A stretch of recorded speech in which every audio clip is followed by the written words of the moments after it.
C'est la première fois qu'on réunit aujourd'hui le réseau des élus avec 2 séquences dans une matinée, une séquence nationale avec un webinaire, avec un panel de l'ensemble des écosystèmes et des acteurs sur la transition écologique. Pour la deuxième séquence, on a décidé de faire une session collaborative avec les élus. On a besoin que les élus nous fassent des propositions pour qu'on puisse faire remonter ces propositions.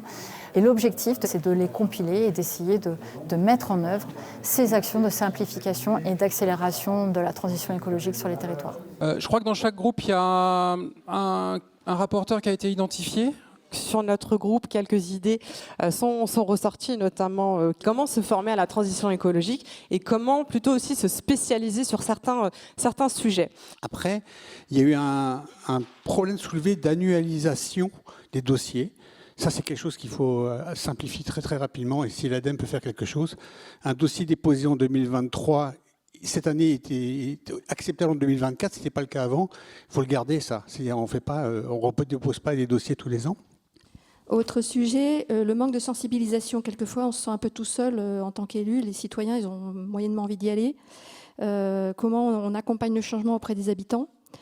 Et on avait trouvé que la campagne ADEME du dévendeur était assez percutante et sympa.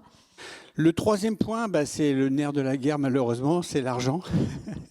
Il y a beaucoup de communes qui ont un vrai problème de financement.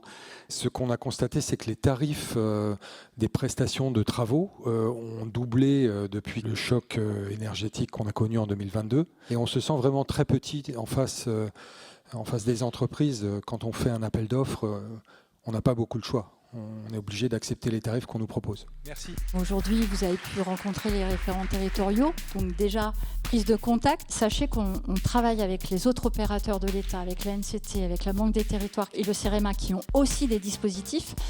Et on travaille ensemble pour montrer les complémentarités et pour vous aider aussi dans ces parcours. Aujourd'hui, il y avait les gens qui étaient déjà convaincus. Il va falloir qu'on réussisse le pas d'aller convaincre d'autres personnes.